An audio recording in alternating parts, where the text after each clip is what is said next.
it seems to be pretty quiet right now. Of course, it will never be fully quiet where I am, but it seems to be pretty nice right now, besides maybe the wind outside. But I guess with all that said, let's just get right on into the video. Okay, so I have three, not one, not two, but three poetry books. With me, I have a Maya Angelou poetry book. I have a Dorothy Parker poetry book, and then I have an Andrea Gibson poetry book, and I believe, this one is signed. I didn't personally get it signed because I honestly, now I'm really into their stuff, but when I first got this book, I wasn't necessarily like super into their stuff yet, but they did have a signed copy at the bookstore I got it from, so I have a signed copy of the book. But like currently they are my favorite poets, so if you want to look them up, they're amazing. But yeah, and then I have these two. I read a lot of poetry just generally, but yeah. So what I was gonna do in this video was I was gonna flip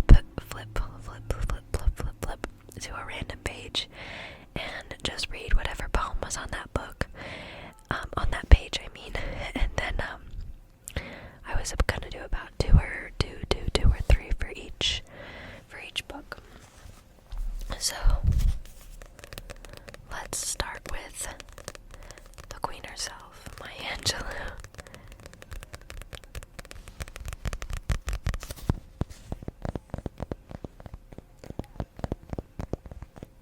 I got this from a used bookstore.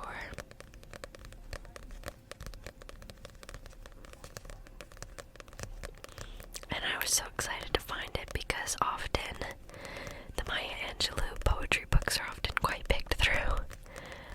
So I think it was a pretty nice find. So I'm just gonna flip through and I'll stop there. So the poem we have first is Come and Be My Baby. Come and be my baby. Come and be my baby. So, sorry, people are laughing outside, but here it is. The highway is full of big cars going nowhere fast, and folks is smoking anything that'll burn. Some people wrap their lives around a cocktail glass. You sit wondering where you're going to turn. I got it. Come and be my baby. Some prophets say the world is gonna end tomorrow, but others say we've got a week or two. The paper's full of every kind of blooming horror, and you sit wondering what you're gonna do. I got it. Come and be my baby. That was quite a lovely poem, I would say.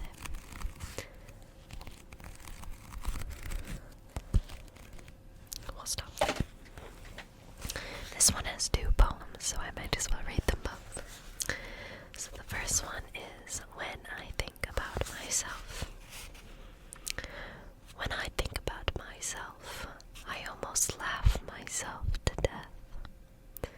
My life has been one great big joke, a dance that's walked, a song that spoke. I laugh so hard I almost choke when I think about myself. 60 years in these folks' world. The child I works for calls me girl. I say yes, ma'am, for working's sake. Too proud to bend, too poor to break. I laugh until my stomach ache when I think about myself.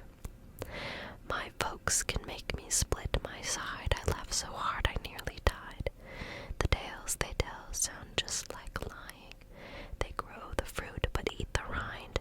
I laugh until I start crying when I think about my folks.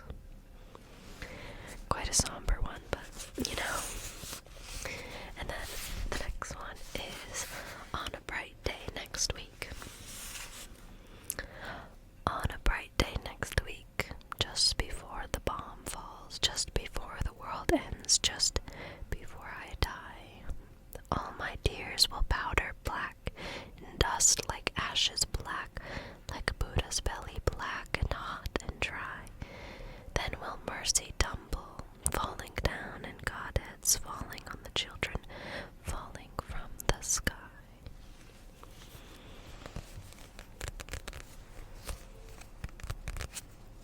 I'll read one more. Okay, let's choose. The couple, the couple, the couple, the couple. Discard the fear and what she, of rag and bones, of mimicry, of woman's fairiness, archaic at its birth. Discharge the hate, and when was he? Disheveled moans of Mises of man's estate, deceded for what it's worth, dissolve the greed, and why were they? Enfeebled thrones of memory of mortal kindliness, exiled from this earth. Excuse me, microphone. Quite lovely poetry. If you've read Maya Angelou, you know she's the best. And the next one I'll read from is Dorothy Parker, Dorothy Parker, Dorothy Parker.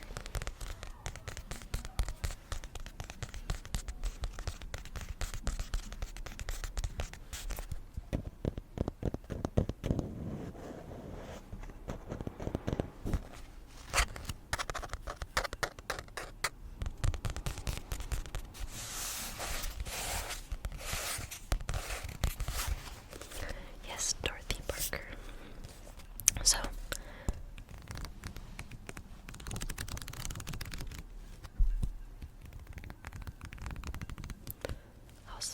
I'll stop right there. This one also has two poems on it, so we'll read both. The first one is called They Part, They Part.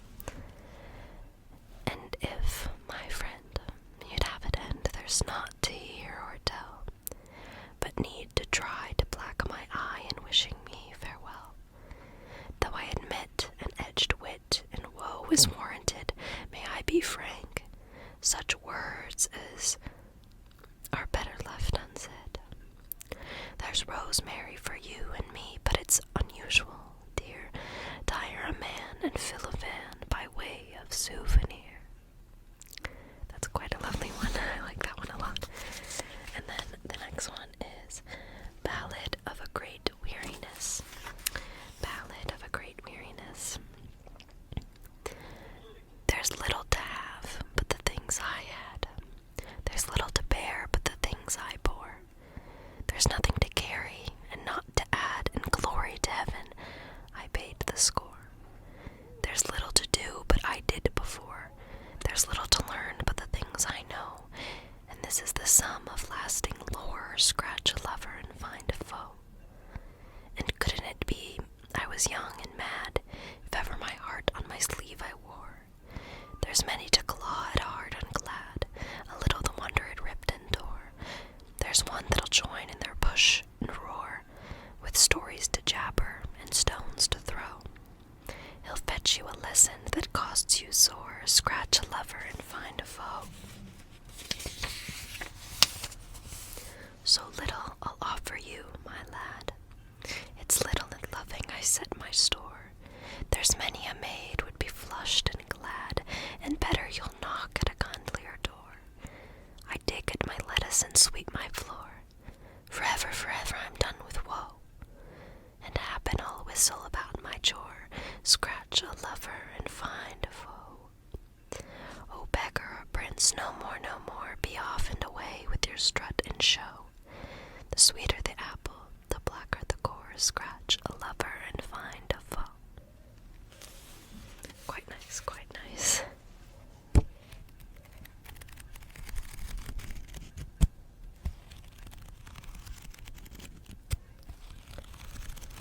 We'll stop there. And I will once again read both of these poems. So the first one is The Choice.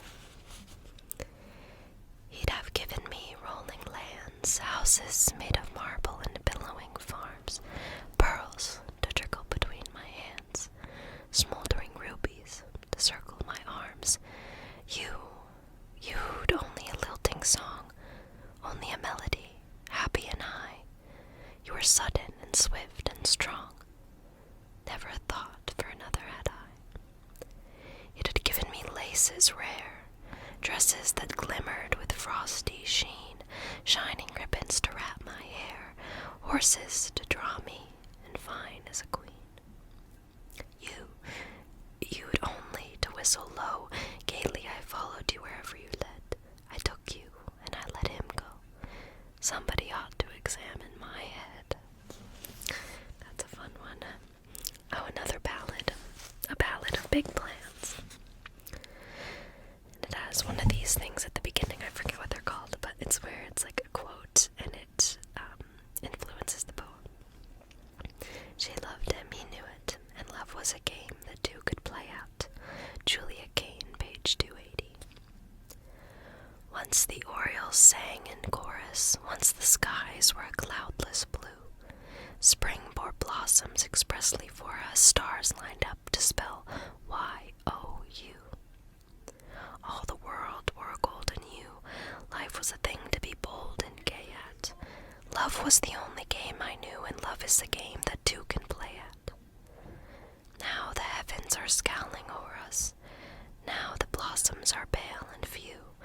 Love was rose with thorns that tore us, love was a ship without a crew.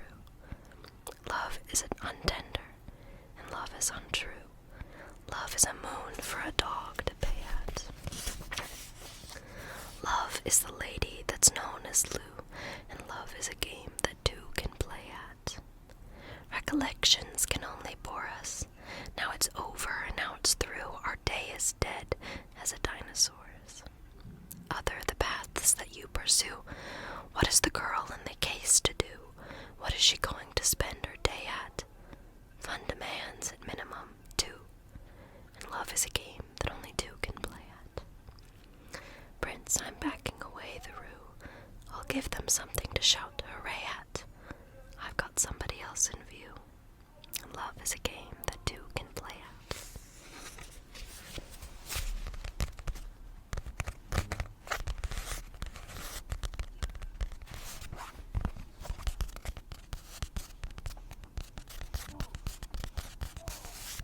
Rather lovely.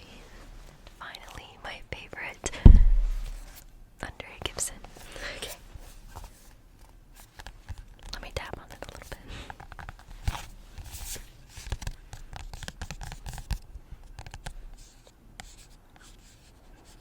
Lord of the Butterflies.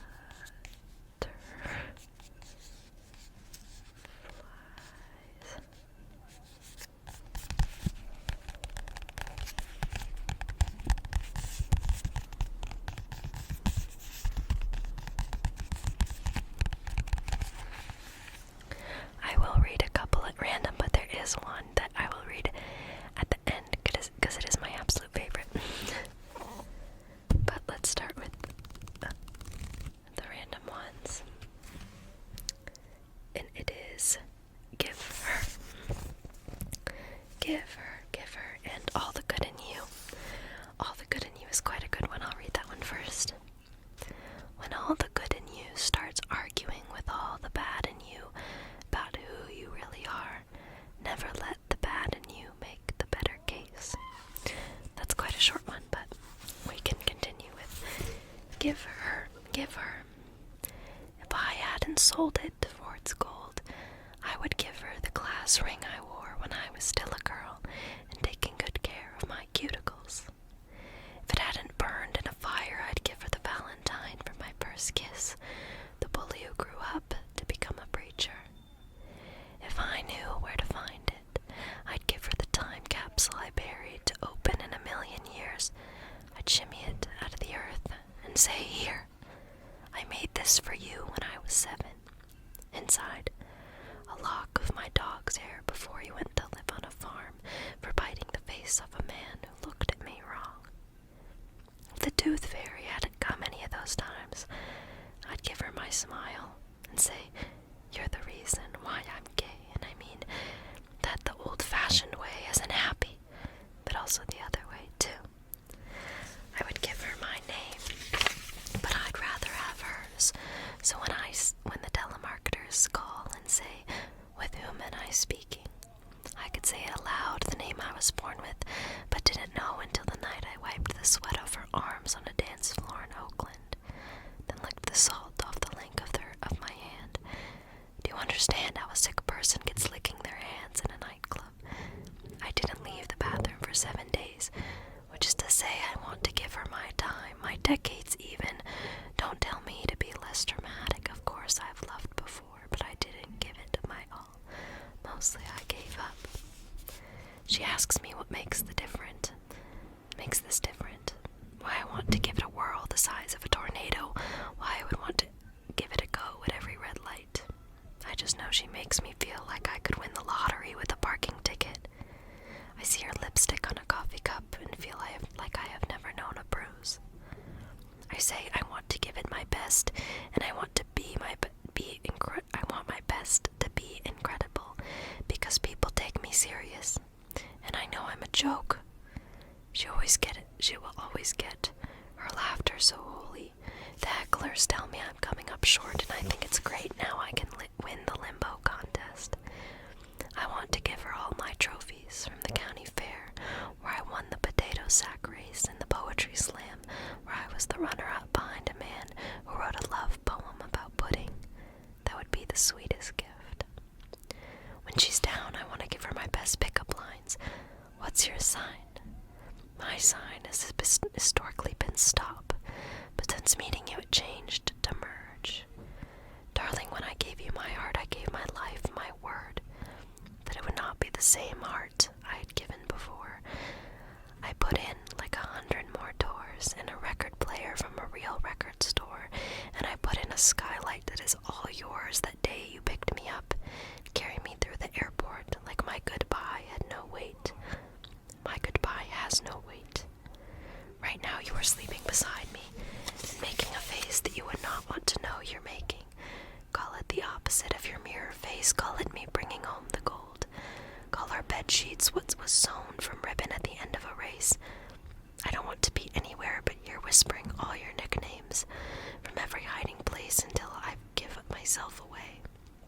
Hey galaxy, hey lord of butterflies, hey pudding, hey wind chime, hey grief thief, hey centerfold love note, hey honey spooner, hey spaceship believer, hey adorable sneezer, hey rose water, hey favorite sleepover, hey perfect s'more, hey lifeboat, I'm yours. That is such a lovely poem. That is such a lovely poem. I'll pick another short one, and then we can read my favorite. Where is a short one? Oh. That one wasn't short. I thought it was, but it wasn't. Several of these poems are set up like a definition, and they're all quite short. So this one is depression, verb. To put on your best outfit and feel like you're dressing a wound. And there's some other ones in here that are similar to that. Let me see if I can find another one. Resentment, verb. Loading the past into a cannon to murder this year. Sorry, hold on. My phone was about to die. But anyway, now my last one is quite long, but it's amazing. It's called Living Proof. Living Proof. It's kind of sad, so buckle your seatbelts. I have a few happy friends. I ask them about being happy the same way my high school friends ask me about being gay. So what do you people do exactly? How do you do it? Their answers are never as freaky as I would hope. Almost always they answer God or booze. One I don't tolerate, the other I'm told doesn't tolerate me. I'm fascinated with this idea of getting high on life. I imagine people on their backs in lilac fields snorting the lines the planes leave in the sky, waking with honeymoons in their bloodstreams. Me, I often feel like I'm the vaccine for goosebumps. I can't remember the last time someone commented on sunny disposition. That doesn't mean I haven't tried to juice the sun for every holy drop. No one stands by passively while their joys get lost in the dark. I know it is its own injury spending too much of your life just holding yourself together. I've known that since the first time I tried to die. I was too ashamed to go back and get the stitches out of time, so they scarred as badly as the wound. It's the only part of me I never stopped thinking ugly. 20 tiny holes, framing a would-be flat line I still can't look at without seeing the light going out in my best friend's eyes while she watched the doctor's needle close the letter I swore I'd never send. The last time I tried to return myself to sender was a year ago this June. After 5 months so sick, I was certain my stomach would never know a butterfly again. I got so low I had to look up to see rock bottom, and ghosted by hope, I got in my car and started driving toward a dead end, a cliff that had been my backup plan if ever the pain got stronger than I am. Now I gotta let you know, this is a true story. On my way to the end of that day, I was already almost gone. Clumps of my own hair covering the dashboard from me failing to weed the hell from my mind. I was sobbing, snaking around my own neck, when I looked up from the steering wheel and saw a stranger above me on the overpass, holding on to the wrong side of the rail with one hand. His arm was taut as a kite, string about to lift his body up into the air and fly into 4 rows of traffic. This stranger and I had the same idea, but as soon as I saw him, my eyes locked on him like 2 screeching red lights that couldn't stop begging, stop, stop, stop, stop. I was the last car to pass before the fire trucks and ambulance raced to close the vein of traffic to Tonkered the road, so when the man jumped his death, his body wouldn't graveyard the windshield of someone driving home with their baby in the back seat. I watched rescue workers run to try and talk him off the ledge while I shot out of my car behind the overpass, started circling in the madness of being a twister, praying for someone else's son not to go down, pacing in the mind bangle of being someone on my way to die, stopping to tell somebody else not to. I might never know if he saw me, but I was haunting the ground, punching my hands into the tornado of my grief to grab each piece of my own lost mind so I could get my footing long enough to clearly ask the air beneath this man to catch him like a snowflake on the tongue. A tongue that might also whisper, sweet, sweet soul, heaven is in the other direction. Please don't make gravity play God. I've heard there are other fields, acres of lilacs, like petaled purple hearts blooming only to pull us through, and all you have to do is holler your name into the canyon and hear someone else's name echo back. Never in my life did I want more to keep my blood blue. Did I want more to live than when I looked up and saw myself and someone else trying to become the sky? I didn't even know him, but I know it would have killed me to watch him die. So at 12:31 p.m., when he decided not to, when he came down, when the road opened, I did too.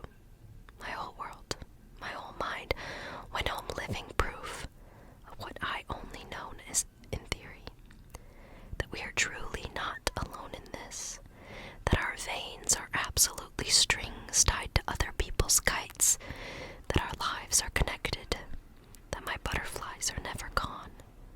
They're just flying around in someone else's belly sometimes. I pray now they're with that stranger. I pray he's goosebumped with a mountain range of joy. I pray he's high on Long Line River, rivered across the country of his opened palm held out the window while driving, singing along to a stranger's favorite song he suddenly knows all the words, but doesn't know why. That's like my favorite poem of all time. Okay, cool cats. Okay, cool cats. Okay, cool cats. That is the end of today's video. I hope you enjoyed all of the poetry, even though some of it was a little bit sad. I hope you enjoyed listening to all the poems voice. I definitely do a very different voice when I'm reading poetry, so I'll be like that too.